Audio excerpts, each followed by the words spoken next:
क्या होगा जी, करीब टाइम डिपेंडेंट होगा। ठीक है, टाइम डिपेंडेंट से मुराद कि अगर आप फर्स्ट 7 डेज में देखेंगे तो श्रिंकेज कोएफिशिएंट होता है 2.2।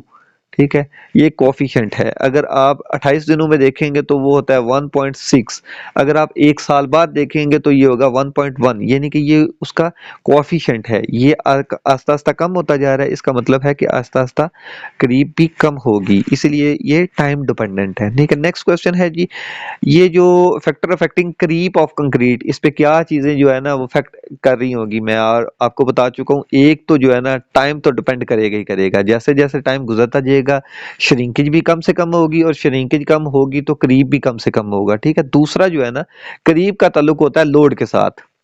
ठीक है, अगर आप रेलगाड़ी की बात करते हैं तो रेलगाड़ी के लोड से मुसलसल चलने की वजह से वो क्रीप, जो रेल की लेंथ है उसमें क्रीप ज्यादा आएगी। अगर कंक्रीट की बात करते हैं तो कंक्रीट के ऊपर अगर लोड ज्यादा होगा, ठीक है, तो लोड ज्यादा होने की वजह से वो क्रीप के चांसेस ज्यादा होते हैं। ठीक है, तो दो चीजों पे डिपेंड कर रही होगी क्रीप, एक टाइम और एक स्ट्रेस के ऊपर। नेक्स्ट क्वेश्चन है जी, ये श्रिंकेज का आपने जो है ना वो वर्ड यूज किया, तो ये श्रिंकेज क्या है? देखें, श्रिंकेज मैं बता चुका हूँ कि श्रिंकेज अगर मॉइस्चर कम मिला तो उसकी वजह से जो वॉल्यूम चेंज हुआ, इसी को श्रिंकेज बोलते हैं। तो इधर लिखा हुआ है जी, change in volume of concrete with the loss of moisture. Moisture कम मिलने की वजह से जो वॉल्यूम चेंज हुआ है, इसी को श्रिंकेज बोलेंगे। अच्छा, नेक्स्ट क्वेश्चन